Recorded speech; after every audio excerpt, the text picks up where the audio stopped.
Every single day, you're surrounded by predictions. The weather app gives you a percentage. Sports analysts pick winners. Finance podcasters map out the economy. Some of them are right, most aren't. And nobody holds it against them because predictions are guesses. And we all know it. They're educated guesses. So here's the question I want you to sit with today. What if there was a body of literature that predicted specific historical events hundreds of years in advance, or even in some cases thousands of years in advance, and it was right every single time? That's what Bible prophecy is. And today we're going to look at exactly why it's so different from every other prediction that you've ever heard, why Bible prophecy is different than people making an educated guess or even a bold prediction. Here's the honest difference between a prediction and a prophecy. A prediction is an educated guess based on available information. Bible prophecy was spoken by people who had no natural way of knowing what they described, and it was recorded, written down, sometimes thousands of years before those events unfolded. Between 27 and 33% of the Bible, probably about 28% of the Bible was prophecy when it was originally written. Roughly 9,000 or 10,000 verses, somewhere in that range, 9 to 10,000 verses. Think of it this way. The human body has many systems: digestive, cardiovascular, muscular, but none of them function without the central nervous system. And I believe that's what Bible prophecy is to the Bible. It kind of connects to all key areas of theology, all key people in the Bible, and all key moments where the story moves forward. Take out Bible prophecy and the whole thing stops making sense, and it's nowhere near as compelling. Bible prophecy is the built-in proof of authenticity that the Bible is from God. Now, here's the cool thing. About 80% of the prophecies in the Bible have already been fulfilled, exactly as foretold. And the remaining 20% deal with what's still ahead, eschatology, the things in the future. So in other words, God has a 100% track record of being accurate with all fulfilled Bible prophecy. Let me give you a few examples. Messianic prophecies. The Old Testament contains, when you distill it down, 109 specific prophecies about the first coming of Jesus. His birthplace, his lineage, the details of his death, his resurrection.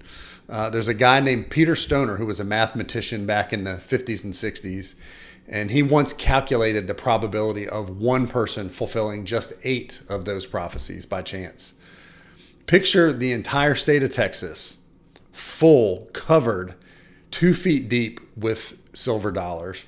One of the silver dollars is marked with an X on it, and it's somewhere in the state. You don't know where it is. You put somebody blindfolded and you walk them through Texas, and they can stop at any point and pick up one coin.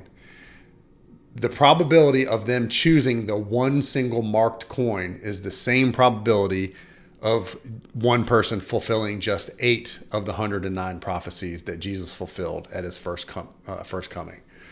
That's mind-blowing if you think about it. I mean, that's statistical proof that the Bible is true and that Jesus was the Messiah.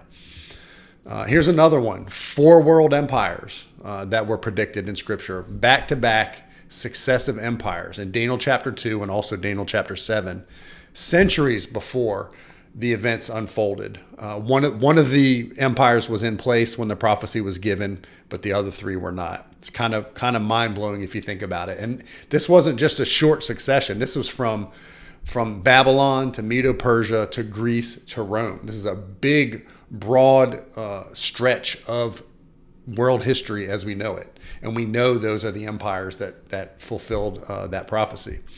Critics once said that this prophecy had to have been written in after the fact because it was so accurate and so perfect, as were many of the other prophecies in the book of Daniel. But then there was this little discovery in 1947 called the Dead Sea Scrolls that confirmed that the book of Daniel had already existed for generations before 200 BC. So in other words, they go back to about the time of Daniel's life, about 600 in the 6th century BC. And that blew the critics' argument out of the water. Now they don't know what to say, but they still don't believe the Bible. Kind of mind-blowing. Here's another one. the scattering and regathering of Israel. Roughly 2,600 years ago, the Bible predicted that the Jewish people would be kicked out of their land, scattered all over the world, and then again brought back into their land. The modern reestablishment of Israel in 1948 is one of the most documented fulfillments of Bible prophecy in world history. It's a mind-blowing, amazing proof of Bible prophecy being fulfilled.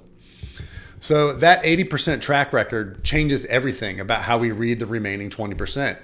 If God has a 100% accurate record for the 80%, then we can have extreme confidence that the 20% of yet unfulfilled prophecy that are all having to do with the Lord's return and the end times and everything related to that, we can bank on the fact that those are going to happen exactly as foretold as well. Isaiah 48:3 says, I foretold the former things long ago. This is God speaking. My mouth announced them, and I made them known. Then suddenly I acted, and they came to pass. God tells the future in advance, so we know he holds it, and he is in control. What an amazing God we serve. Now, here's why I wrote this particular book. We've been going through this kind of a recap of each book in the Non-Prophet's Guide series.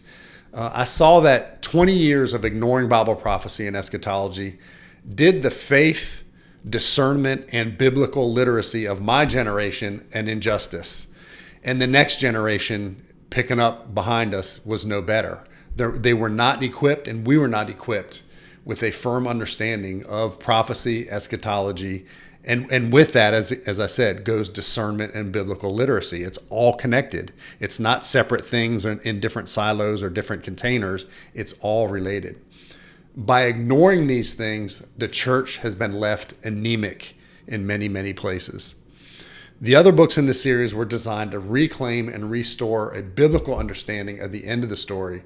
But this one was built for a specific purpose, to give the next generation a firm foundation.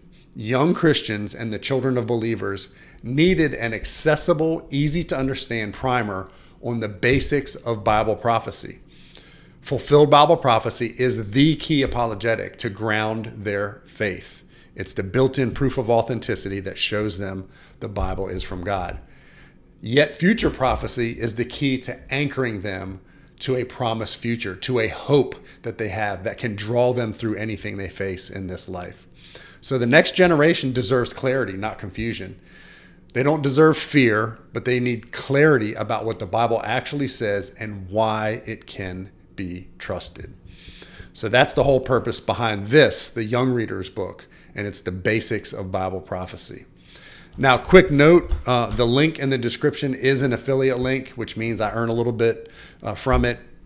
It doesn't cost any more when you buy it. If you're going to buy it anyway, it's a good link to use, but no worries if you don't. But if you know a student, or you are one, or you know you have children or grandchildren that have big questions about the Bible, about the trustworthiness of the Bible and Bible prophecy, and they want to understand their promised glorious, amazing, beautiful future, then the Non-Prophet's Guide to Prophecy for Young People is built for that very moment. Full color, visually engaging. There's even activities in there where they can draw pictures and write in things. And just like all the other books, there's tons of artwork throughout. Every single page has full color artwork on it. It is engaging. It will draw them in. It's a fun read. There's a link in the description. And if this video helped you, share it with someone who needs a clear, grounded answer to these questions. Honestly, I even have some people give these to adults very frequently because it gives people a good baseline for what Bible prophecy is and why it's important. So anyway, I'll see you next week for week 9, Non-Prophet's Guide to the Rapture, the book that puts the blessed hope back where it belongs. I'll see you then.